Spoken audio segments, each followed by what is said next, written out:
Friends, Kerala P S സിയുടെ G K ക്ലാസ്സുകളിലേക്ക് സ്വാഗതം. Kerala P S C 2020 മുതൽ 24 വരെ ചോദിച്ച ജി കെ ചോദ്യങ്ങൾ ടോപ്പിക് വൈസായി നൽകുകയാണ്. അതിനോടൊപ്പം SCERT പാഠഭാഗവും നൽകുന്നുണ്ട്. കോശ വിഭജനവുമായി ബന്ധപ്പെട്ടതാണ് ഇന്നത്തെ ക്ലാസ്. അപ്പൊ ഇതിന്റെ PDF നോട്ട് കിട്ടാൻ, അതുപോലെ തന്നെ ഈ ക്ലാസ്സുകളുടെ നിന്നുള്ള ക്വിസുകളൊക്കെ ചെയ്യുന്നതിന് വേണ്ടി നമ്മുടെ വാട്സാപ്പ് ടെലിഗ്രാം ഗ്രൂപ്പുകൾ, അതിന്റെ ലിങ്ക് ഞാൻ താഴെ നൽകിയിട്ടുണ്ട്. അതിൽ ജോയിൻ ചെയ്താൽ ഈ ക്ലാസ്സുകളുടെയൊക്കെ PDF കിട്ടും. അതുപോലെ തന്നെ ഇതെല്ലാം കുറച്ച് ക്ലാസ്സുകൾ ഒന്നിച്ചു കൂടുമ്പോൾ ഇതിൽ നിന്ന് ഒരു റിവിഷൻ എന്നുള്ള നിലയിൽ നിങ്ങൾക്ക് ഒരു ഓൺലൈൻ എക്സാമും ചെയ്യാൻ പറ്റും. താഴെ തന്നിരിക്കുന്ന പ്രസ്താവനകളിൽ നിന്നും ശരിയുത്തരം തിരഞ്ഞെടുത്തെഴുതുക എന്നുള്ളതാണ് ആദ്യത്തെ ചോദ്യം. ക്രമഭംഗത്തിൽ മാതൃകോശം വിഭജിച്ച് 2 പുത്രികാ കോശങ്ങൾ രൂപപ്പെടുന്നു. എന്താണെന്ന് വിശദമായി നമുക്ക് പഠിക്കാം. ആദ്യമേ ഈ ചോദ്യങ്ങളൊന്ന് പരിചയപ്പെടാം. പറയുന്നവർക്കറിയാം അത് ശരിയാണ്. ക്രമഭംഗം, ഊനഭംഗം എന്ന് പറയുന്ന 2 കോശ വിഭജനങ്ങൾ രീതികളുണ്ട്. അതിൽ ക്രമഭംഗത്തിൽ മാതൃകോശം വിഭജിച്ച് 2 പുത്രികാ കോശങ്ങളാണ് ഉണ്ടാവുക. വിശദമായി പഠിക്കാം. സിമ്പിൾ ആണ്. ഈ ചോദ്യം കേൾക്കുമ്പോൾ പരിഭ്രമൊന്നും വേണ്ട, വളരെ സിമ്പിൾ ആണ്. നിങ്ങൾ ക്ലാസ് മുഴുവനൊന്ന് കേട്ടു. ക്രമഭംഗം ശരീരകോശങ്ങളിൽ വെച്ച് നടക്കുന്നു. ശരിയാണ്, ക്രമഭംഗം ശരീരകോശങ്ങളിലാണ്. എന്നാൽ ഊനഭംഗം ബീജകോശങ്ങളിലാണ്. ഊനഭംഗത്തിൽ മാതൃകോശം വിഭജിച്ച് 2 പുത്രികാ കോശങ്ങൾ ഉണ്ടാകുന്നു. ഇത് തെറ്റാണ്. ഊനഭംഗത്തിൽ 4 പുത്രികാ കോശങ്ങളാണ് ഉണ്ടാകുന്നത്. ഒരു കോശം വിഭജിക്കപ്പെടുന്ന കോശമാണ് മാതൃകോശം, വിഭജിച്ചുണ്ടാകുന്ന കോശമാണ് പുത്രികാ കോശം. ഇത് തെറ്റാണ്. ഊനഭംഗം ബീജകോശങ്ങളിൽ വെച്ച് നടക്കുന്നു. അത് ശരിയാണ്. അവിടെ പ്രസ്താവന 1, 2, 4 ആണ് ശരി. ഇവിടെ നോക്കൂ, പ്രസ്താവന 1 ശരിയാണ് എന്ന് അറിയുന്ന ഒരാൾക്ക് ഈ ഓപ്ഷൻ ഒഴിവാക്കാം. പക്ഷെ 3 തെറ്റാണ് എന്നറിയുന്ന ആൾക്ക് ഇത് രണ്ടും ഒഴിവാക്കാം. അപ്പൊ അവിടെ എന്ത് കിട്ടി? 1, 2, 4 ശരി എന്നുള്ളത് കിട്ടി. അപ്പോ നമുക്ക് നോക്കാം, ശരീര വളർച്ച എങ്ങനെയാണ് സാധ്യമാകുന്നത്? ശരീര വളർച്ച സാധ്യമാകുന്നത് നമുക്കറിയാം. ഒരു ജീവിയുടെ ശരീരം എന്ന് പറയുന്നത്, ഒരു ജീവിയുടെ വലിപ്പം എന്ന് പറയുന്നത് അതിലെ കോശത്തിന്റെ എണ്ണത്തെയാണ് ആശ്രയിച്ചിരിക്കുന്നത്. വലിപ്പം എന്ന് പറയുന്നത് കോശത്തിന്റെ എണ്ണമാണ്.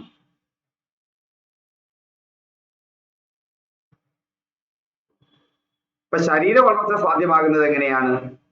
ഈ കോശത്തിന്റെ എണ്ണം കൂടുന്നത് കോശം വളർച്ചയിലെത്തി പിന്നീട് അത് വിഭജിക്കപ്പെടുകയാണ്. അപ്പൊ കോശ വിഭജനവും വേണം, കോശ വളർച്ചയും വേണം. 2 കാര്യങ്ങളുണ്ട് ശരീര വിഭജനത്തിന്, അല്ലെ ശരീര വളർച്ചയ്ക്ക്. കോശ വിഭജനത്തിലൂടെയും കോശ വളർച്ചയിലൂടെയാണ്. വളർച്ചയെത്തിയ കോശങ്ങളാണ് വിഭജിക്കപ്പെടുന്നത്. അപ്പൊ ഒരു ജീവിയുടെ വലിപ്പം എന്ന് പറയുന്നത് അതിലെ കോശത്തിന്റെ വലിപ്പമല്ല, അതിലെ കോശങ്ങളുടെ എണ്ണമാണ് ഒരു ജീവിയുടെ വലിപ്പത്തെ നിർണ്ണയിക്കുന്നത്. അപ്പൊ ആനയ്ക്ക് ധാരാളം കോശങ്ങളുണ്ട്, നമുക്ക് മനുഷ്യർക്ക് അത്ര ഇല്ല, ഉറുമ്പിന് അത്ര, അതിലും കുറവ്. അതേസമയം കോശം വിഭജിക്കപ്പെടണമെങ്കിൽ കോശം വളർച്ച എത്തണം. അപ്പൊ കോശ വിഭജനവും കോശ വളർച്ചയും മൂലമാണ് ശരീര വളർച്ച സംഭവിക്കുന്നത്. എന്താണ് കോശചക്രം? കോശചക്രം എന്ന് പറയുന്ന ഒരു കൺസെപ്റ്റ് ഉണ്ട്. എന്താണ് കോശചക്രം? Cell cycle. സെൽ സൈക്കിൾ എന്ന് പറഞ്ഞാൽ ഒരു വിഭജനം മുതൽ അടുത്ത വിഭജനം വരെ ഒരു കോശത്തിനുണ്ടാകുന്ന മാറ്റങ്ങളെ പൊതുവെ കോശചക്രം എന്ന് പറയും. എന്താ കോശചക്രം എന്ന് പറഞ്ഞാൽ? ഒരു വിഭജനം തൊട്ട് അടുത്ത വിഭജനം വരെ കോശത്തിനുണ്ടാകുന്ന മാറ്റങ്ങളെയാണ്, ഒരു കോശത്തിനുണ്ടാകുന്ന മാറ്റങ്ങളെയാണ് കോശചക്രം എന്ന് പറയുന്നത്. 2 ഘട്ടങ്ങളുണ്ട് ഇതില്. ഇന്റർഫേസ് എന്ന തയ്യാറെടുപ്പ് ഘട്ടവുമുണ്ട്, വിഭജന ഘട്ടവുമുണ്ട്. SCERT ബുക്കിലേക്കാണ് നമ്മൾ കടക്കുന്നത്. അപ്പൊ നമുക്കറിയാം ശരീരത്തിന്റെ വളർച്ച എന്ന് പറയുന്നത് കോശ വിഭജനത്തിലൂടെയും കോശ വളർച്ചയിലൂടെയുമാണ്. അപ്പൊ കോശങ്ങൾ വിഭജിക്കപ്പെടുന്നുണ്ട്. അപ്പൊ ഒരു കോശം വിഭജിച്ച് എന്തുണ്ടാവുന്നു? അടുത്ത പുത്രികാ കോശങ്ങൾ ഉണ്ടാകുന്നു. ആ പുത്രികാ കോശങ്ങൾ വളരുന്നു, അത് വീണ്ടും വിഭജിക്കുന്നു. അപ്പൊ ഒരു വിഭജനം മുതൽ അടുത്ത വിഭജനം വരെ ഉള്ള കോശത്തിനുണ്ടാകുന്ന മാറ്റങ്ങളെ പൊതുവെ കോശചക്രം എന്ന് പറയും. അത് 2 ഘട്ടമുണ്ട്. ഏതൊക്കെയാണ്? ഇന്റർഫേസ് എന്നുള്ള തയ്യാറെടുപ്പ് ഘട്ടമുണ്ട്, വിഭജന ഘട്ടമുണ്ട്. ചിത്രം നോക്കിയാൽ നിങ്ങൾക്ക് മനസ്സിലാവും. ആ 2 ഘട്ടങ്ങളും അവിടെ തന്നിട്ടുണ്ട്. ഇന്റർഫേസ് ഘട്ടവും വിഭജന ഘട്ടവും തന്നിട്ടുണ്ട്. എന്താണ് ഇന്റർഫേസ് ഘട്ടം എന്ന് പറയുന്നത്? ആ ഇന്റർഫേസ് ഘട്ടത്തിൽ നമ്മൾ കോശങ്ങളെ കുറിച്ച് പഠിച്ചപ്പോ അതിൽ കോശാംഗങ്ങളെ കുറിച്ച് പഠിച്ചു അല്ലെ? മൈറ്റോകോൺട്രിയ. എന്തിനാ മൈറ്റോകോൺട്രിയ എന്താ പ്രത്യേകത? ഊർജം ഉൽപ്പാദിപ്പിക്കുന്നു. കോശത്തിന്റെ പവർ ഹൗസ് എന്നാണ് മൈറ്റോകോൺട്രിയ അറിയപ്പെടുന്നത്. കഴിഞ്ഞ ക്ലാസ്സുകളിൽ നമ്മൾ ചർച്ച ചെയ്തതാണ്. റൈബോസോം, ആ റൈബോസോമിലാണ് പ്രോട്ടീൻ നിർമ്മാണം നടക്കുന്നത് അല്ലെ? പിന്നെ എന്റെ പ്ലാസ്റ്റിക് റെട്ടിക്കുലം മറന്നോ? Endoplasmic reticulum. എൻഡോപ്ലാസ്മിക് റെറ്റിക്കുലത്തിലാണ് സഞ്ചാരപാത, കോശത്തിനകത്തെ സഞ്ചാരപാത എന്ന് പറയുന്നത് പദാർത്ഥ സംഹരണം നടക്കുന്നത് എൻഡോപ്ലാസ്മിക് റെറ്റിക്കുലത്തിലാണ്. കോശസ്ഥലമുണ്ട്, അത് കോശത്തെ ആകെ പൊതിഞ്ഞിരിക്കുന്ന ഒരു സ്ഥലമാണ്. ഇങ്ങനെ കുറച്ച് കാര്യങ്ങൾ നമ്മൾ പഠിച്ചിട്ടുണ്ട്. ഈ കോശാംഗങ്ങളുടെ എണ്ണം വർദ്ധിക്കും. അതാണ് ഇന്റർഫേസ് ഘട്ടം. കോശം വിഭജിക്കുന്നതിന് മുമ്പ് ആ വിഭജനത്തിന് പാകമാകാൻ വേണ്ടി ഇന്റർഫേസ് ഘട്ടത്തിൽ, തയ്യാറെടുപ്പ് ഘട്ടത്തിൽ കോശാംഗങ്ങളുടെ എണ്ണം വർദ്ധിക്കും. കോശദ്രവ്യത്തിന്റെ അളവ് കൂടുന്നു. നമുക്കറിയാം കോശത്തിന് മർമ്മം എന്ന് പറയുന്ന ഒരു ഭാഗമുണ്ട്, അതിന്റെ ന്യൂക്ലിയസ് ആണ്. ആ മർമ്മത്തിൽ ക്രോമാറ്റിൻ ജാലികയുണ്ട്. അവിടെയാണ് നമ്മുടെ ക്രോമസോം.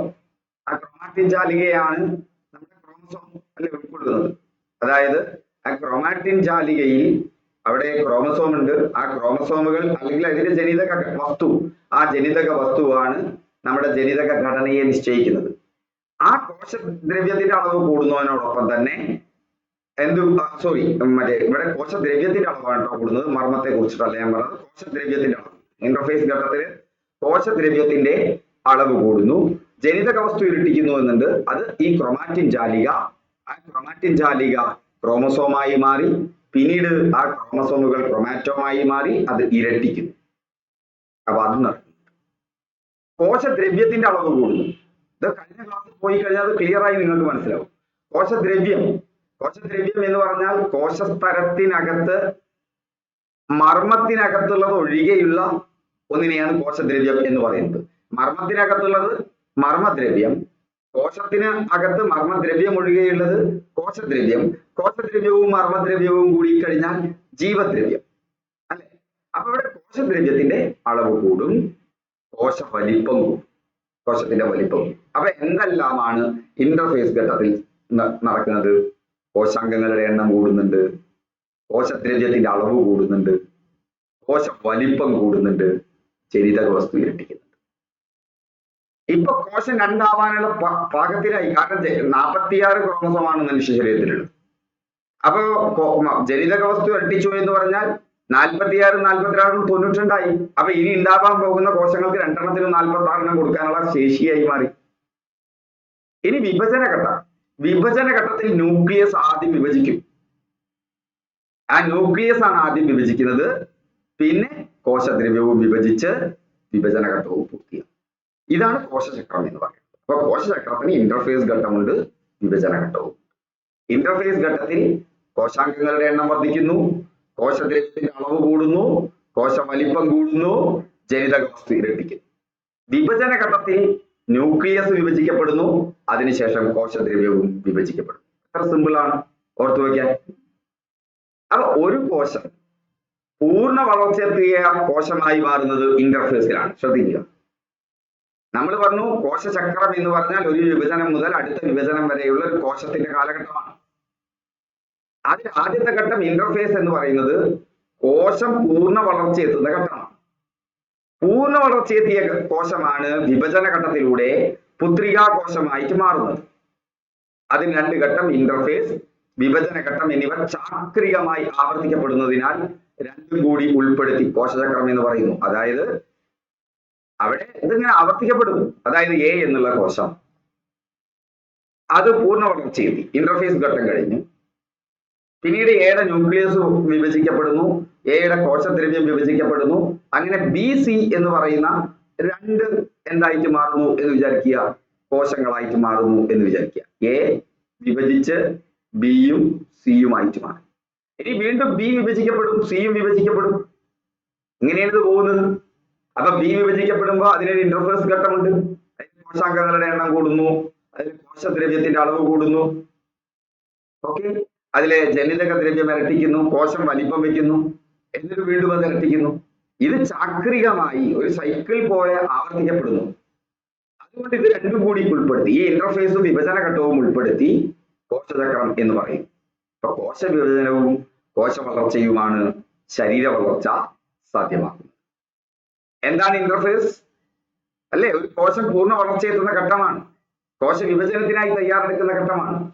ഈ ഘട്ടത്തിൽ കോശാംഗങ്ങളുടെ എണ്ണം വർദ്ധിക്കും, കോശദ്രവ്യത്തിന്റെ അളവ്, കോശ വലിപ്പം കൂടും, ജനിതക വസ്തു ഇരട്ടിക്കുകയും ചെയ്യും. ജനിതക വസ്തു ആണ് ക്രോമാറ്റിൻ ജാലിക, മർമ്മത്തിനുള്ളിൽ. ഒരു കോശം പൂർണ്ണ വളർച്ചയെത്തുന്നത് അപ്പൊ ഏത് ഘട്ടത്തിലാണ്? ഈസി ആയിട്ട് നിങ്ങൾക്ക് മനസ്സിലായില്ലേ, ഇന്റർഫേസ് ഘട്ടത്തിലാണ്.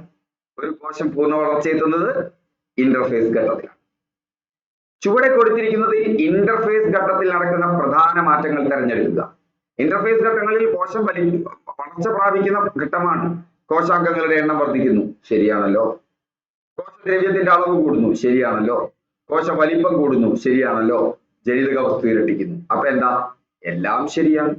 ഇവിടെ നമുക്ക് 1, 2 മുകളിൽ പറഞ്ഞവയെല്ലാം എന്ന് പറഞ്ഞിട്ടൊരു ഓപ്ഷൻ വേണം. ഇവിടെ ഞാൻ എഴുതാൻ വിട്ടുപോയത് മുകളിൽ പറഞ്ഞവയെല്ലാം, മുകളിൽ പറഞ്ഞവ എല്ലാം, ഇവിടെ അതാണ് ശരി. വിഭജന ഘട്ടത്തിലെ പ്രധാന സംഭവങ്ങൾ എന്തൊക്കെയാണ്? വിഭജന ഘട്ടത്തിൽ നമുക്കറിയാം ന്യൂക്ലിയസിന്റെ വിഭജനമുണ്ട്, അത് കാരിയോകൈനസിസ് എന്ന് പറയും. യൂക്കാരിയോട്ട്, പ്രോകാരിയോട്ട് എന്നൊക്കെ കേട്ടിട്ടില്ലേ? മർമ്മം ഇല്ലാത്തത് പ്രോകാരിയോട്ടും മർമ്മമുള്ളത് യൂക്കാരിയോട്ടും.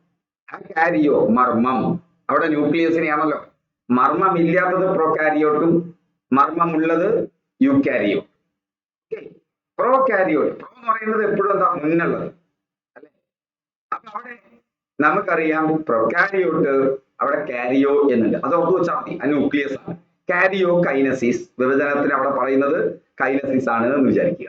അപ്പൊ കോശദ്രവ്യ വിഭജനത്തിനോ? കോശത്തെ കുറിച്ചുള്ള പഠനം നിങ്ങൾക്കറിയാം, സൈറ്റോളജിയാണ്. കലകളെ കുറിച്ചുള്ള പഠനം ഹിസ്റ്റോളജിയാണ്. സൈറ്റോളജി എന്നുള്ളതിൽ നമുക്കറിയാലോ, സൈറ്റ അവിടെ കോശത്തെ കുറിച്ചാണ്. കോശദ്രവ്യത്തെ എന്താ പറയുന്നത്? സൈറ്റോപ്ലാസ. അപ്പൊ കോശത്തിന് പകരം നിൽക്കുന്ന ഏതാണ്? സൈറ്റോ. വിഭജനത്തിന് കൈനസിസ്. അപ്പൊ കാരിയോ എന്ന് പറയുന്നത് ഇവിടെ ന്യൂക്ലിയസിനെ സൂചിപ്പിക്കുന്നു, സൈറ്റോ എന്ന് പറയുന്നത് കോശദ്രവ്യത്തെ വിഭജിക്കുന്നു. ഇനി പരീക്ഷയ്ക്ക് വന്നാൽ തെറ്റരുത്, വിഭജന ഘട്ടത്തിലെ പ്രധാന സംഭവങ്ങൾ എന്ന് പറഞ്ഞാൽ ആദ്യം ന്യൂക്ലിയസ് വിഭജിക്കുന്നു, പിന്നീട് കോശദ്രവ്യം വിഭജിക്കുന്നു. ന്യൂക്ലിയസിന്റെ വിഭജനം കാരിയോ കൈനോസിസും കോശദ്രവ്യത്തിന്റെ വിഭജനം സൈറ്റോ കൈനോസിസുമാണ്. 2 തരത്തിലുള്ള കോശ വിഭജന രീതികളുണ്ട്. അതാണ് നേരത്തെ ചോദ്യത്തിൽ ചോദിച്ചത്. ഒന്ന് ക്രമഭംഗം. ക്രമഭംഗം എന്ന് പറഞ്ഞാൽ ഒരു കോശം, മാതൃകോശം വിഭജിച്ച് 2 പുത്രികാ കോശങ്ങളായി മാറുന്നു. ഓക്കെ. ഊനഭംഗം എന്ന് പറഞ്ഞാൽ ലൈംഗികാവയവങ്ങളിലെ ബീജോത്പാദന കോശങ്ങളിൽ നടക്കുന്ന കോശവിഭജന രീതിയാണ്. അവിടെ 4 പുത്രികാ കോശങ്ങൾ ഉണ്ടാവും. 4 പുത്രികാ കോശങ്ങൾ. ഇത് മറ്റേ ക്രമഭംഗം എന്ന് പറയുന്നത് ശരീരകോശങ്ങളിൽ നടക്കുന്നു, ശരീരകോശങ്ങൾ. ഇത് ബീജോത്പാദക കോശങ്ങളിൽ. നോക്കൂ, ഇത്രയും കാര്യം ഉണ്ടെങ്കിൽ നമുക്ക് അവിടെ ആ ഉത്തരം പൊളിച്ചെഴുതാം. ഈ 2 ഫാക്ടേ കൊണ്ടുള്ളൂ. 2 തരം കോശ വിഭജന രീതികളുണ്ട്. ഒന്നാണ് ക്രമഭംഗം, ഒന്നാണ് ഊനഭംഗം. ക്രമഭംഗത്തിൽ 2 പുത്രികാ കോശങ്ങൾ ഉണ്ടാകും, ഊനഭംഗത്തിൽ 4 പുത്രികാ കോശങ്ങൾ ഉണ്ടാകും. ക്രമഭംഗം ശരീരകോശങ്ങളിൽ വെച്ച് നടക്കുന്നു, ഊനഭംഗം എവിടെ വെച്ച് നടക്കുന്നു?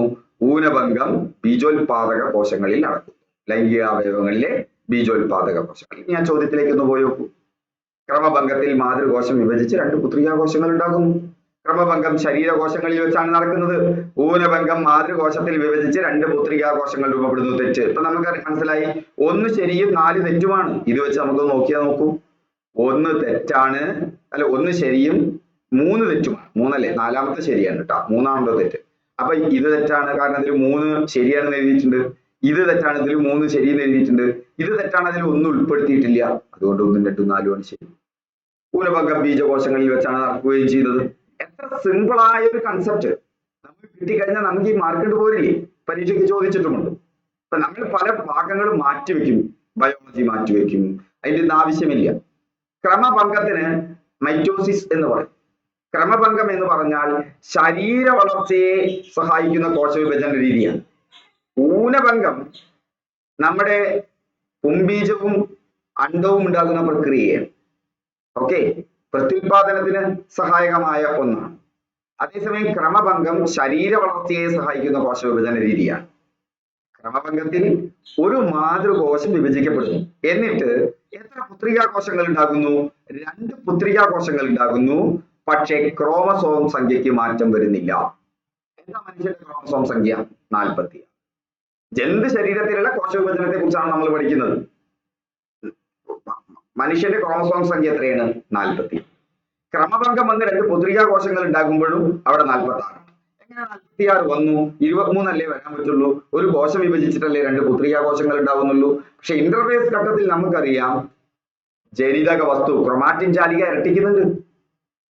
ഓക്കെ, ആ ഇരട്ടിച്ചത് പിന്നെ പകുതിയായി മാറുമ്പോ എന്തായി മാറി? ക്രോമസോം സംഖ്യയ്ക്ക് മാറ്റമില്ലാതെ. അപ്പോ ക്രമഭംഗത്തിനെ കുറിച്ച് ഓർക്കുമ്പോ നിശ്ചയമായും നിങ്ങൾ ഓർക്കേണ്ട കാര്യം എന്താണ്? ക്രമഭംഗത്തിൽ ഒരു പുത്രികാകോശം ക്രോമസോം സംഖ്യയ്ക്ക് മാറ്റമില്ലാതെ 2 പുത്രികാകോശങ്ങളായിട്ട് മാറും. ഇത് ശരീര വളർച്ചയ്ക്കും കലകളിലെ കേടുപാടുകൾ തീർക്കാനും, കലകൾ എന്ന് പറഞ്ഞാൽ നമുക്കറിയാം ഒരേ പോലെയുള്ള കോശങ്ങളുടെ സമൂഹമാണ്. ഒരേ എന്താ പറയാ പൂർവിക കോശത്തിൽ നിന്ന് ഉണ്ടായതുമായ കോശങ്ങളുടെ കൂട്ടമാണ് കലകൾ. വ്യത്യസ്ത തരം കോശങ്ങൾ ചേർന്ന് വ്യത്യസ്ത കലകൾ ഉണ്ടാവും അല്ലെ? അത് ഒരു കലയിൽ ഒരേ തരം കോശങ്ങളെ ഉണ്ടാവുള്ളൂ. അപ്പോ 2 പുത്രികാകോശങ്ങൾ ഉണ്ടാകുന്നു. ശരീര വളർച്ചയെ സഹായിക്കുന്ന കോശവിഭജന രീതിയാണ്. മാത്രമല്ല കലകളുടെ കേടുപാടുകൾ പരിഹരിക്കുന്നതിനും ഇത് സഹായകമാണ്. അടുത്തതാണ് ഊനഭംഗം. ഊനഭംഗം എന്നാൽ ബീജോത്പാദക കോശങ്ങളിൽ നടക്കുന്നതാണ്. ശരീരകോശങ്ങളിൽ നടക്കുന്നതാണ് ക്രമഭംഗം. ബീജോത്പാദക കോശങ്ങളിൽ നടക്കുന്നതാണ് ഊനഭംഗം. അവിടെ ക്രോമസോം സംഖ്യ പകുതിയായി മാറുന്നു. 4 പുത്രികാകോശങ്ങളാണ് ഉണ്ടാകുന്നത്. ഇതിലൂടെ പുംബീജവും അണ്ഡവും ഉണ്ടാകുന്നത്. ഓക്കെ, പുംബീജവും അണ്ഡവും ഉണ്ടാകുന്നത് ഊനഭംഗത്തിലാണ്. ക്രോമസോം സംഖ്യ പകുതിയായിട്ട് മാറുന്നു. അതേസമയം ക്രമഭംഗത്തിൽ ക്രോമസോം സംഖ്യ അതേപോലെ നിൽക്കുന്നു. ബീജോത്പാദക കോശങ്ങളിൽ നടക്കുന്നതും ആയ കോശവിഭജന രീതിയാണ്. ക്രമഭംഗവും ഊനഭംഗവും തമ്മിലുള്ള വ്യത്യാസം എന്താണ്? അപ്പോ സാധാരണ ശരീരകോശങ്ങളിൽ ക്രമഭംഗം നടക്കുമ്പോൾ ലൈംഗികാവയവങ്ങളിലെ ബീജോത്പാദക കോശങ്ങളിലാണ് ഊനഭംഗം നടക്കുന്നത്. ലൈംഗികാവയവങ്ങളിലെ ബീജോത്പാദക കോശങ്ങളിലാണ് ഊനഭംഗം നടക്കുന്നത്. പുത്രികാകോശങ്ങൾ എത്രയാ? ഇവിടെ 2 പുത്രികാകോശങ്ങളാണെങ്കിൽ ഊനഭംഗത്തിൽ 4 പുത്രികാകോശങ്ങളാണ്. ക്രമഭംഗത്തിൽ ക്രോമസോം സംഖ്യ 46 ആയി തന്നെ നിൽക്കുന്നു. അതേസമയം ഏതിൽ? ഊനഭംഗത്തിൽ ക്രോമസോം സംഖ്യ പകുതിയായിട്ട് മാറും. ശരീര വളർച്ചയ്ക്കും നഷ്ടമായ കോശങ്ങളുടെ വീണ്ടെടുപ്പിനും കലകളുടെ പരിഹാരത്തിനും കലകളുടെ കേടുപാടുകൾ തീർക്കുന്നതിനും അതേ ക്രമഭംഗം. ഊനഭംഗമോ? ബീജകോശങ്ങളിൽ ക്രോമോസോം സംഖ്യ പകുതിയായി മാറുന്നതിനാൽ ജീവിവർഗത്തിന്റെ തനിമ നിലനിർത്തപ്പെടുന്നു. നമുക്കറിയാലോ ഒരു പുംബീജവും ഒരു അണ്ഡവും ചേർന്നാണ് നമുക്കറിയാം ഒരു പുംബീജവും ഒരു അണ്ഡവും ചേർന്നാണ് എന്തുണ്ടാവുന്നത്? ഒരു സിക്താണ്ഡം, അതായത് ഭ്രൂണം, അതായത് നവജാത ശിശുവിന് മുന്നേയുള്ള സിക്താണ്ഡം എന്നാണ് നവജാത ശിശു ഉണ്ടാകുന്നത്. അതിൽ നോക്കൂ, ഇപ്പൊ നമ്മുടെ ക്രമഭംഗം പോലെയാണ് ഊനഭംഗം നടക്കുന്നതെങ്കിൽ ഇവിടെ 46 ക്രോമസോം ഉണ്ടാവും, ഇവിടെ 46 ക്രോമസോം ഉണ്ടാവും, ഇവിടെ 92 ഉണ്ടാവും. പക്ഷെ പ്രകൃതിക്ക് നല്ല കലവിരുതാണ്. അപ്പൊ നമ്മളിലൊക്കെ മാറ്റം വരും. നമ്മുടെ ഒന്ന് പുതുതായി ഉണ്ടാവുന്നത് നമ്മുടെ ജനിതകഘടന അനുസരിച്ചിട്ടായിരിക്കില്ല, മറ്റൊന്നായിരിക്കും. അപ്പൊ അങ്ങനെ വരുന്നത് ഒഴിവാക്കാൻ അവിടെ ഊനഭംഗത്തിൽ ബീജോത്പാദക കോശങ്ങളിൽ വെച്ച് നടക്കുന്ന ഊനഭംഗത്തിൽ ക്രോമോസോം സംഖ്യ പകുതിയാവും. അപ്പൊ ഇവിടെ 23ഉം ഇവിടെ 23ഉം ഇവിടെ 23ഉം വെച്ച് എത്ര തന്നെയാവുള്ളൂ? 46 സിക്താണ്ഡത്തിലുണ്ടാവുള്ളൂ. അതുകൊണ്ട് ജീവിവർഗത്തിന്റെ തനിമ നിലനിർത്തപ്പെടും. ക്രോമസോം സംഖ്യ പകുതിയായി മാറും. ഓക്കെ, അപ്പൊ ക്രമഭംഗത്തിൽ ആദ്യം നടക്കുന്നത് ന്യൂക്ലിയസിന്റെ വിഭജനമാണ്. നമ്മൾ പഠിച്ചല്ലോ, ക്രമഭംഗത്തിൽ ആദ്യം നടക്കുന്നത് ന്യൂക്ലിയസിന്റെ വിഭജനമാണ്. ഈ ഘട്ടം കാരിയോകൈനോസിസ് എന്നറിയപ്പെടും. ക്രമഭംഗത്തിൽ ഈ കാരിയോകൈനോസിസിന് 4 ഘട്ടങ്ങളുണ്ട്. ഒന്നാമത്തെ ഘട്ടമാണ് പ്രോഫേസ്, ആദ്യത്തേത്. അവിടെ ക്രോമാറ്റിൻ ജാലിക തടിച്ചു കുറുകി ക്രോമോസോമുകളായി മാറും. അവിടെ എന്താ ചെയ്യുന്നത്?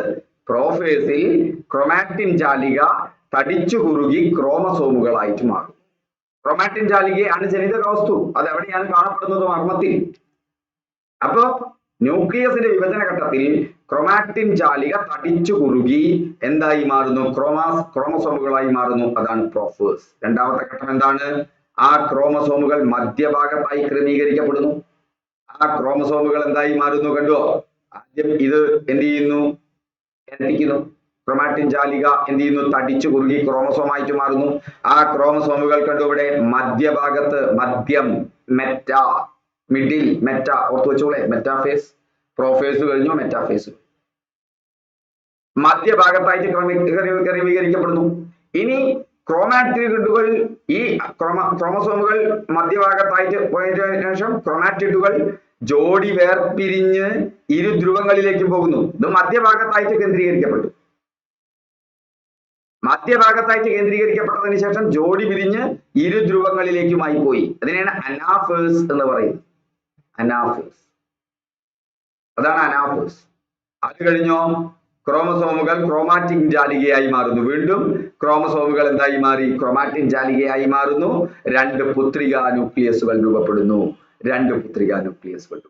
പുത്രികാ ന്യൂക്ലിയസ് ആയി, ഇപ്പൊ ന്യൂക്ലിയസിന്റെ വിഭജനമായി. ഓക്കെ, കാരിയോകൈനസിസ് ആയി.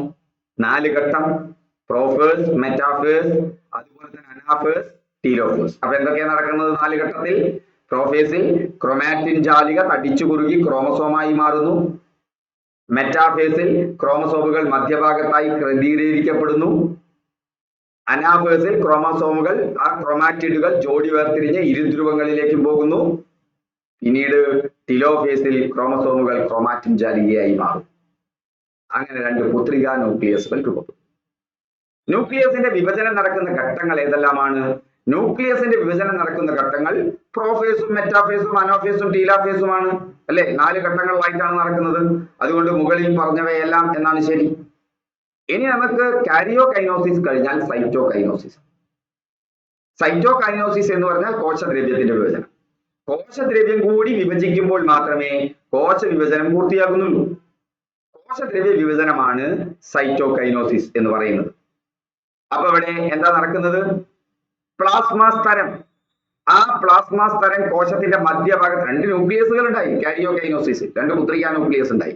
ഇനി ഈ പ്ലാസ്മാതരം ഉള്ളിലേക്കായിട്ടാണ് വലിയും. ഉള്ളിലേക്ക് വലിഞ്ഞ് 2 പുത്രികാ കോശങ്ങൾ ഉണ്ടായി. ഇപ്പൊ കോശദ്രവ്യവും വിഭജിക്കപ്പെട്ടു. ഇപ്പൊ 2 പുത്രികാ കോശങ്ങൾ ഉണ്ടായി. ഇതാണ് സൈറ്റോകൈനസിസ് എന്ന് പറയുന്നത്. അപ്പൊ ന്യൂക്ലിയസിന്റെ വിഭജനത്തിന് ശേഷം കോശദ്രവ്യം വിഭജിക്കപ്പെട്ട് 2 പുത്രികാ കോശങ്ങളായി മാറുന്നു. ജന്തുകോശത്തിൽ ആണിത്. പ്ലാസ്മ സ്തരം മധ്യഭാഗത്തേക്ക് ഉൾവലിഞ്ഞ് കോശത്തെ 2ആയി വിഭജിക്കും. അപ്പൊ ക്രമഭംഗം നടന്നാൽ കോശത്തിന്റെ ക്രോമോസോം സംഖ്യക്ക് എന്ത് മാറ്റമാണ് ഉണ്ടാവുക? ഒരു മാറ്റവും വരുന്നില്ല. അതേസമയം ഊനഭംഗത്തിൽ ക്രോമോസോം സംഖ്യ എന്തായിട്ട് മാറുന്നു? പകുതിയായി മാറും. ചുവടെ തന്നിരിക്കുന്നവയിൽ ശരിയായ പ്രസ്താവന ഏത്? കോശ വിഭജന ഫലമായി ഉണ്ടാകുന്ന പുതിയ കോശങ്ങൾ വളർന്ന് വീണ്ടും വിഭജനത്തിന് വിധേയമാകുന്നു. അതല്ലേ നമ്മൾ കോശചക്രത്തിൽ പഠിച്ചത്? ഒരു വിഭജനത്തിന് ശേഷം അടുത്ത വിഭജനം വരെ ഇന്റർഫേസ് ഘട്ടവുമുണ്ട്, വിഭജന ഘട്ടവുമുണ്ട്. കോശം പൂർണ്ണ വളർച്ചയെത്തുന്ന ഘട്ടമാണ് ഇന്റർഫേസ്. അതിനെ തുടർന്ന് അതിന്റെ ന്യൂക്ലിയസ് വിഭജിക്കപ്പെടുന്നു, കോശദ്രവ്യം വിഭജിക്കപ്പെടുന്നു, അല്ലെ? അങ്ങനെ വിഭജന ഘട്ടം. ഇത് ചാക്രികമായിട്ട് ആവർത്തിച്ചു വരികയാണ്. അപ്പൊ കോശ വിഭജനത്തിന്റെ ഫലമായി ഉണ്ടാകുന്ന പുതിയ കോശങ്ങൾ വളർന്ന് വീണ്ടും വിഭജനത്തിന് വിധേയമാകുന്നു. ശരിയാണ്. ഓരോ തവണ വിഭജിക്കുമ്പോഴും ജനിതക വസ്തു ഇരട്ടിച്ച ശേഷമാണ് കോശം വിഭജിക്കുന്നത്, അല്ലെ? കോശ വിഭജന ഘട്ടത്തിൽ നമുക്കറിയാം ക്രോമാറ്റിൻ ജാലിക തടിച്ച് ക്രോമസോമായിട്ട് മാറുന്നുണ്ട്, അല്ലെ? അത് ഇരട്ടിക്കുന്നുണ്ട് അതിനു മുമ്പ് ഈ മറ്റേ എവിടെ? ഇന്റർഫേസ് ഘട്ടത്തിൽ. അതുകൊണ്ട് ഓരോ തവണ വിഭജിക്കുമ്പോഴും ജനിതക വസ്തു ഇരട്ടിച്ച ശേഷമാണ് കോശം വിഭജിക്കപ്പെടുന്നത്. അതുകൊണ്ട് 1ഉം 2ഉം ശരിയാണ്. അതുകൊണ്ട് ആൻസർ എ ആണ് അവിടെ വരിക. സിമ്പിൾ അല്ലേ? ഇനി ഊനഭംഗം നോക്കൂ. മനുഷ്യന്റെ കോശങ്ങൾ എത്രയാ? 46 കോശങ്ങളാണ്. എങ്കിൽ പുംബീജവും അണ്ഡവും സംയോജിച്ചുണ്ടാകുന്ന സിക്താണ്ഡത്തിൽ 92 ക്രോമസോം അല്ലേ വേണ്ടത്? അങ്ങനെ ഉണ്ടാവുന്നില്ലേ? നമ്മൾ നേരത്തെ വിശദീകരിച്ചു കഴിഞ്ഞു. അപ്പൊ ബീജകോശങ്ങളിൽ രൂപപ്പെടുന്ന കോശ വിഭജന രീതിയാണ് ഊനഭംഗം. ലൈംഗികാവയവങ്ങളിലെ ബീജോത്പാദന കേന്ദ്രങ്ങളിലാണ് ഇത് നടക്കുന്നത്. അതേസമയം ക്രമഭംഗം എന്ന് പറയുന്നത് എവിടെയാണ് നടക്കുന്നത്? ക്രമഭംഗം ശരീരകോശങ്ങളിലാണ് നടക്കുന്നത്. 46 ക്രോമസോമുകളുള്ള മനുഷ്യനിലെ ബീജോത്പാദന കോശം ബീജോത്പാദന കോശത്തിൽ 46 എണ്ണം ഉണ്ട്. ഇപ്പൊ പേടിക്കേണ്ട, എന്താ നടക്കാൻ പോണത്? അപ്പൊ 46 തൊണ്ണൂറ്റുണ്ടാവില്ലേ എന്നുള്ളതാവും. തുടർച്ചയായി 2 തവണ വിഭജിക്കപ്പെടുന്നു. ക്രമഭംഗത്തിൽ ഒറ്റ തവണയെ വിഭജനം നടക്കുന്നുള്ളൂ വെച്ചാൽ ഊനഭംഗത്തിൽ 2 തവണയായിട്ട് വിഭജനം നടക്കുന്നുണ്ട്. 1 2 ആവും, 2 4 ആവും. അതുകൊണ്ടാണ് ഊനഭംഗത്തിൽ 4 പുത്രികാ കോശങ്ങൾ എന്ന് പറഞ്ഞത്. ക്രമഭംഗത്തിൽ ഒറ്റ പ്രാവശ്യമായി വിഭജനം നടക്കുന്നു. അതിന് ഊനഭംഗം 1, ഊനഭംഗം 2 എന്നങ്ങനെ പറയും. എത്ര സിമ്പിൾ അല്ലേ, സെറ്റായില്ലേ? ഊനഭംഗം 1, ഊനഭംഗം 2 എന്ന് പറയും. ഊനഭംഗം 1-ൽ ക്രോമസോം സംഖ്യ പകുതിയാകുന്നു. തൽഫലമായി 23 ക്രോമസോമുകൾ വീതമുള്ള 2 പുത്രികാകോശങ്ങൾ ഉണ്ടാകുന്നു. ക്രമഭംഗത്തിൽ നിന്ന് വിഭിന്നമായി ഊനഭംഗം 1-ൽ അവിടെ ജനിതക വസ്തു ഇരട്ടിച്ചിട്ടില്ല. ഈ 46 എന്നുള്ള ജനിതക വസ്തു അവിടെ 46 ആയിട്ട് തന്നെയാണ് ക്രോമസോം സംഖ്യ. അപ്പൊ വിഭജിക്കപ്പെടുമ്പോ ക്രോമസോം സംഖ്യ പകുതിയാകുന്നു, 23 ആയിട്ട് മാറും. എന്നിട്ടോ ഊനഭംഗം 2-ൽ ഈ 23 ക്രോമസോമുള്ള 2 പുത്രികാകോശങ്ങളില്ലേ, അവയുടെ ജനിതക വസ്തു ഇരട്ടിക്കും. ഊനഭംഗം 2-ൽ വീണ്ടും ഇരട്ടിക്കും. അപ്പൊ 23 എത്രയായി? 46 ആയി. എന്നിട്ട് അത് വിഭജിക്കപ്പെടും. അപ്പൊ 46-ന്റെ പകുതി 23 തന്നെ കിട്ടും. അപ്പൊ ഊനഭംഗം 2 ക്രമഭംഗത്തിന് സമാനമാണ്. ഈ വിഭജനത്തിൽ ക്രോമസോം സംഖ്യയ്ക്ക് വ്യത്യാസം ഉണ്ടാകുന്നില്ല, ഓർത്തിരിക്കുക. അതായത് ക്രോമസോം സംഖ്യ രണ്ടോടത്തും 46 ആണ്. ആ 46 ആദ്യഘട്ടത്തിൽ എന്തായി മാറുന്നു? 23 ആയിട്ട് മാറുന്നു. ആദ്യഘട്ടത്തിൽ ഇങ്ങനെയല്ല കേട്ടോ, കാണിച്ചുതരാം എങ്ങനെ വരിക. ഇപ്പൊ നോക്കൂ, ആദ്യം 46. ഇപ്പൊ പുരുഷന്റെ എടുക്കുക, പുരുഷ ബീജകോശം എടുക്കുകയാണെന്ന് വെച്ചാൽ, ബീജോത്പാദക കോശം എടുക്കുകയാണെന്ന് വെച്ചാൽ 46 ആയി.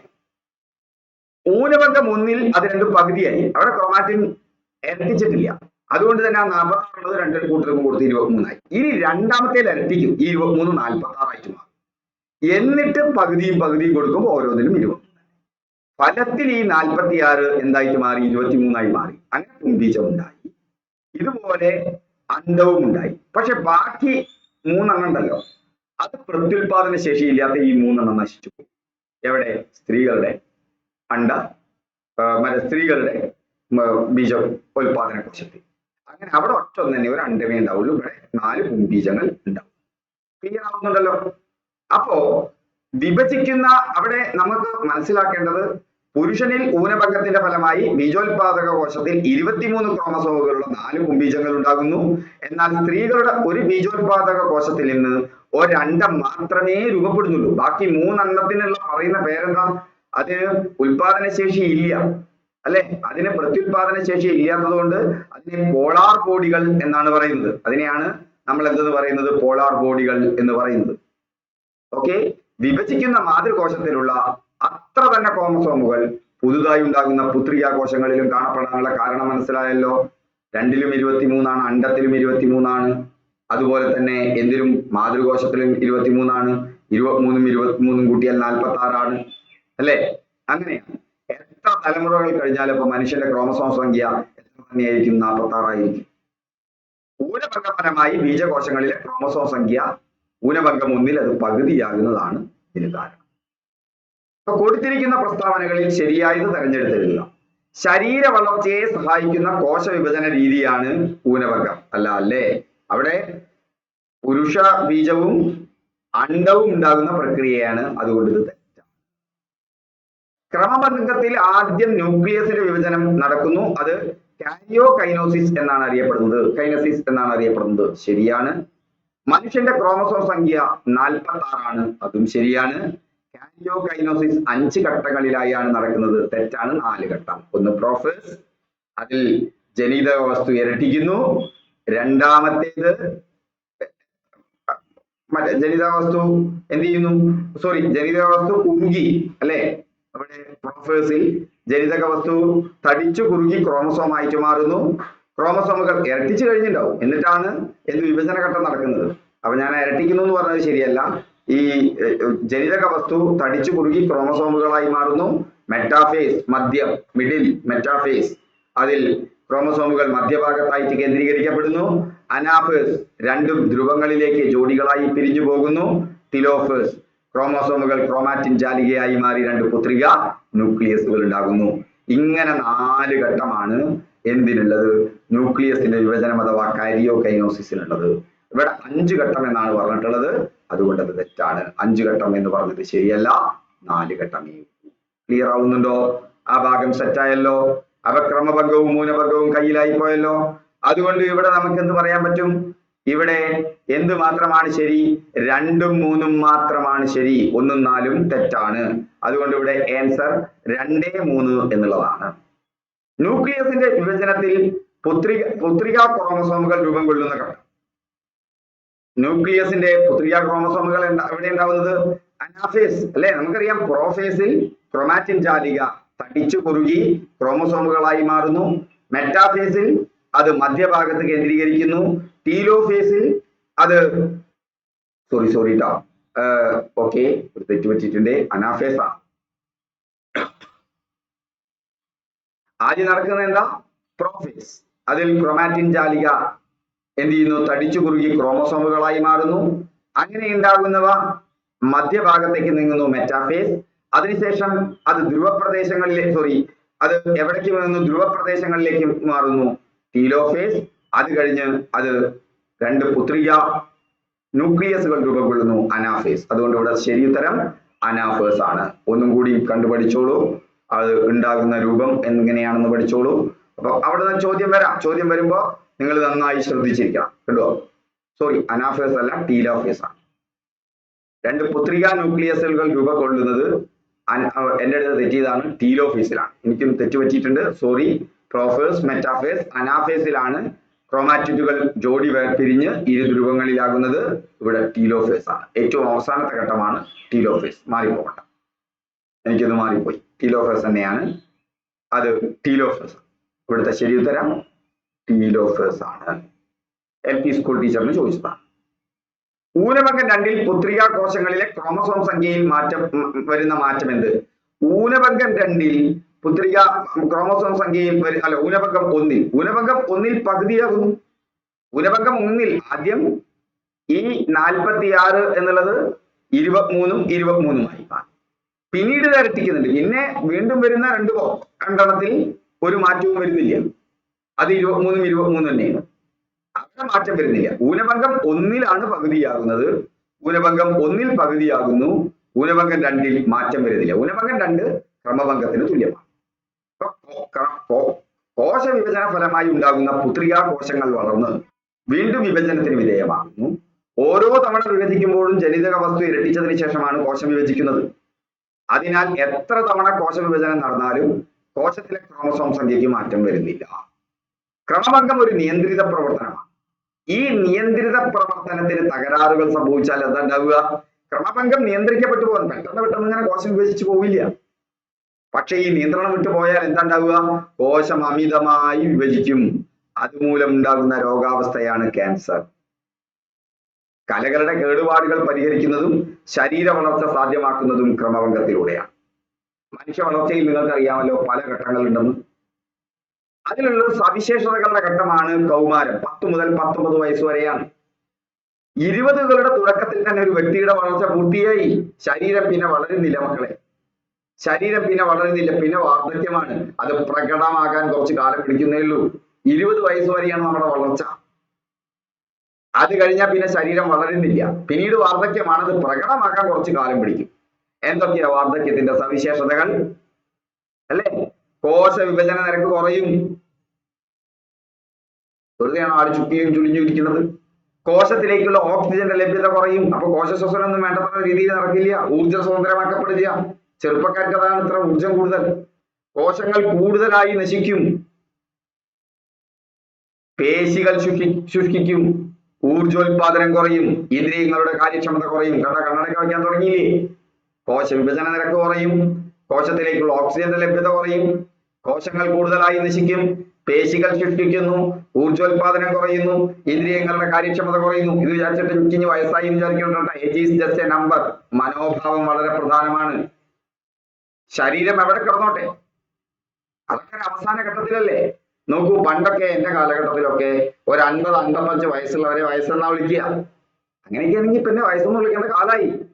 ഞാൻ വയസ്സനാണോ? സമ്മതിക്കില്ല. ഇന്നൊരു 50 കഴിഞ്ഞാലൊന്നും വയസ്സനല്ല, ചെറുപ്പക്കാരായിട്ട് ഇരിക്കുന്നതാണ്. ശാസ്ത്രം പുരോഗമിക്കുകയാണ്, ലോകം പുരോഗമിക്കുകയാണ്, നമുക്കും അതിനനുസരിച്ചുള്ള പുരോഗതിയുണ്ട്. അപ്പൊ age is just A number. നിങ്ങളോട് ഞാനതാ പറയണത്, അയ്യോ ഇനി കാലം കഴിഞ്ഞല്ലോ എന്ന് വിചാരിച്ചിരിക്കേണ്ട. ശരീര വളർച്ചയും വികാസവും, പക്ഷെ ജൈവശാസ്ത്രപരമായി 20 വയസ്സോടുകൂടി വളർച്ച. ശരീര വളർച്ചയും വികാസവും കോശ വിഭജനത്തെ ആശ്രയിച്ചിരിക്കുന്നു. കോശ വിഭജനത്തിലെ സവിശേഷതകളാണ് ജീവികളുടെ തനിമയും തുടർച്ചയും ഉറപ്പുവരുത്തുന്നത്. ശരീര വളർച്ച സന്തുലിതമായിരിക്കണം. കോശ വിഭജനത്തിലെ സന്തുലിതാവസ്ഥ തകരാറിലാകുന്നത് ക്യാൻസർ പോലുള്ള രോഗങ്ങൾക്ക് കാരണമാകും. ഇനി ഈ സിക്താണ്ഡം എന്താ? സിക്താണ്ഡം ഒരു പുംബീജവും അണ്ഡവും ചേർന്നാണ് സിക്താണ്ഡം ഉണ്ടാവുന്നത്. ആ സിക്താണ്ഡത്തിൽ നിന്ന് ഭ്രൂണം ഉണ്ടാകും. ആ ഭ്രൂണത്തിൽ നിന്നാണ് ഗർഭസ്ഥ ശിശു. അതിൽ നിന്നാണ് ജനിച്ചിട്ട് ശൈശവം, ബാല്യം, കൗമാരം, വാർദ്ധക്യം. ഈ കൗമാരമാണ് 10 to 19 വയസ്സ്. അതിൽ സിക്താണ്ഡം എന്ന് പറഞ്ഞാൽ എന്താ? പുരുഷ ബീജവും സ്ത്രീ അണ്ഡവും യോജിച്ചുണ്ടാകുന്ന ഒറ്റ കോശമാണ് സിക്താണ്ഡം. സിക്താണ്ഡത്തിൽ 23 ക്രോമസോമുകളുള്ള നമുക്കറിയാം പിതൃകോശമുണ്ട്, അതിൽ 23 കോശമുള്ള, അതുപോലെ തന്നെ 23 ക്രോമസോമുകളുള്ള മാതൃകോശവുമുണ്ട്. സിക്താണ്ഡം ഗർഭാശയ ഭിത്തിയിൽ പറ്റിപ്പിടിച്ച് ഗർഭാവസ്ഥ ആരംഭിക്കുന്നു. എന്നിട്ട് അത് ഭ്രൂണമായിട്ട് മാറുന്നു. ഗർഭാവസ്ഥയുടെ ആദ്യത്തെ 8 ആഴ്ചകളാണ് ഭ്രൂണം, ഒറ്റ കോശം ഉണ്ടായിരുന്ന സിക്താണ്ഡം. ഈ സിക്താണ്ഡം ഈ ഭ്രൂണ കാലഘട്ടത്തിൽ വേഗത്തിൽ വിഭജിച്ച് ഭ്രൂണാവസ്ഥയിലെത്തും. ഭ്രൂണത്തിൽ പ്രധാന അവയവങ്ങളുടെയും ഘടനകളുടെയും രൂപീകരണം നടക്കും. അത് കഴിഞ്ഞ് പിന്നീട് ഗർഭസ്ഥ ശിശുവായിട്ട് മാറുകയാണ്. 9ാം ആഴ്ച മുതൽ പ്രസവം വരെയുള്ള ഘട്ടം ശിശുവിന്റെ അവയവങ്ങളും ഘടനകളും പൂർണ്ണമായിട്ട് വികസിക്കുന്നു. ഒരു ജീവിയുടെ വളർച്ചയും വികാസവും സാധ്യമാക്കുന്നത് കോശ വിഭജനവും കോശ വൈവിധ്യവുമാണ്. ഈ സിക്താണ്ഡത്തിൽ നിന്ന്, ഈ ഒറ്റ കോശത്തിൽ നിന്നാണ് പിന്നീട് പലതരത്തിലുള്ള കോശങ്ങൾ ഉണ്ടാകുന്നത്. നാഡീകോശം, അതുപോലെ തന്നെ ആവരണകോശം, യോജക കലകൾ തുടങ്ങിയ മറ്റു പല കോശങ്ങളിലേക്കും എത്തിച്ചേരുന്നത് ഈ സിക്താണ്ഡം തന്നെയാണ്. ഓരോ തരം കോശത്തിനും അതിൻ്റെതായ പ്രത്യേക ഘടനയും പ്രവർത്തനവും. നാഡീകോശങ്ങൾ സന്ദേശങ്ങൾ കൈമാറും, പേശീകോശങ്ങൾ ചലനം സാധ്യമാക്കും, രക്തകോശങ്ങൾ ഓക്സിജൻ കൊണ്ടുപോകും. ഈ ഘട്ടങ്ങൾ വഴി ഒരു ജീവി സിക്താണ്ഡത്തിൽ നിന്ന് പൂർണ്ണ വളർച്ചയെത്തിയ വ്യക്തിയായി മാറും. ഓരോ ഘട്ടത്തിലും പ്രധാനപ്പെട്ട മാറ്റങ്ങൾ സംഭവിക്കും. അത് ജീവിയുടെ അതിജീവനത്തിനും വികാസത്തിനും അത്യന്താപേക്ഷിതമാണ്. ഹായ് ഫ്രണ്ട്സ്, ക്ലാസ്സുകളൊക്കെ ഇഷ്ടപ്പെട്ടു എന്ന് ഞാൻ കരുതുന്നു. നിങ്ങളെ സംബന്ധിച്ചിടത്തോളം നിങ്ങൾ ക്ലാസ്സുകളൊക്കെ ഇഷ്ടപ്പെട്ടാൽ ലൈക്ക് ചെയ്യുക, ഷെയർ ചെയ്യുക, കമന്റ് ചെയ്യുക. ബയോളജി പ്രയാസമാണോ നിങ്ങൾ വിചാരിക്കേണ്ട, ഈസിയാണ്. നിങ്ങൾക്ക് അതിനോടുള്ള സമീപനം മാറ്റിയാൽ മതി. ഓക്കെ, അപ്പൊ അതൊന്ന് ചോദ്യം വന്ന ഒരു മേഖലയാണ്. ഇനി എനിക്ക് നിങ്ങളോട് പറയാനുള്ളത് മറ്റൊരു പ്രധാനപ്പെട്ട കാര്യമാണ്. നമുക്കൊരു കോഴ്സ് ഉണ്ട്. ആ കോഴ്സിന്റെ പേര് വീട്ടിലിരുന്നും പഠിച്ച സർക്കാർ ജോലി നേടാനുള്ള കോഴ്സാണ്. PSC മാസ്റ്ററി ആണ്. ആ PSC മാസ്റ്ററി എന്നുള്ള കോഴ്സിൽ 3500 രൂപയുള്ള ഒരു വർഷത്തേക്ക് നിങ്ങളുടെ കഴിവുകൾ പുറത്തെടുക്കുക. 10th ലെവൽ പരീക്ഷകൾ നിങ്ങൾക്ക് കീഴടക്കാം. ഞാൻ പറയുന്നു, കംപ്ലീറ്റ് സിലബസ് കവർ ചെയ്യും. നമുക്ക് മെല്ലെ മെല്ലെ പഠിച്ചു പോകാം. ഇനിയും എക്സാമുകൾ വരുന്നുണ്ട്. ലൈവ് റെക്കോർഡഡ് ക്ലാസ്സസ് ഉണ്ട്, ഡൗട്ട് ക്ലിയറിംഗ് സെഷൻസ് ഉണ്ട്, ഡെയിലി ലേണിംഗ് പ്ലാൻ ഉണ്ട്, യൂണിറ്റ് എക്സാംസ്, മോക്ക് എക്സാംസ് ഉണ്ട്, മെന്ററിംഗ് ഉണ്ട്, കമ്മ്യൂണിറ്റി ലേണിംഗ് ഉണ്ട്, ഗെയിമിഫിക്കേഷൻ ഉണ്ട്, സ്ട്രാറ്റജീസ് ഉണ്ട്. ഇതെല്ലാം കൂടി നടന്നതാണ് നമ്മുടെ കോഴ്സ്. അപ്പൊ ഈ കോഴ്സിലേക്ക് ഞാൻ നിങ്ങളെ ക്ഷണിക്കുകയാണ്. കോഴ്സിന്റെ ലിങ്കും താഴെ തന്നിട്ടുണ്ട്. ഓക്കെ, ഇനി കോഴ്സിൽ ചേരുന്നില്ലെങ്കിൽ നമ്മുടെ ടെലിഗ്രാം, വാട്സപ്പ് ഗ്രൂപ്പുകളുടെ എന്ത് തന്നിട്ടുണ്ട്, അവിടെ തന്നിട്ടുണ്ട്. അതിലും നിങ്ങൾക്ക് ജോയിൻ ചെയ്യാം. അത് തീർത്തും ഫ്രീ ആണ്. Okay, thank you. വീണ്ടും നമുക്ക് അടുത്ത ക്ലാസ്സിൽ കാണാം.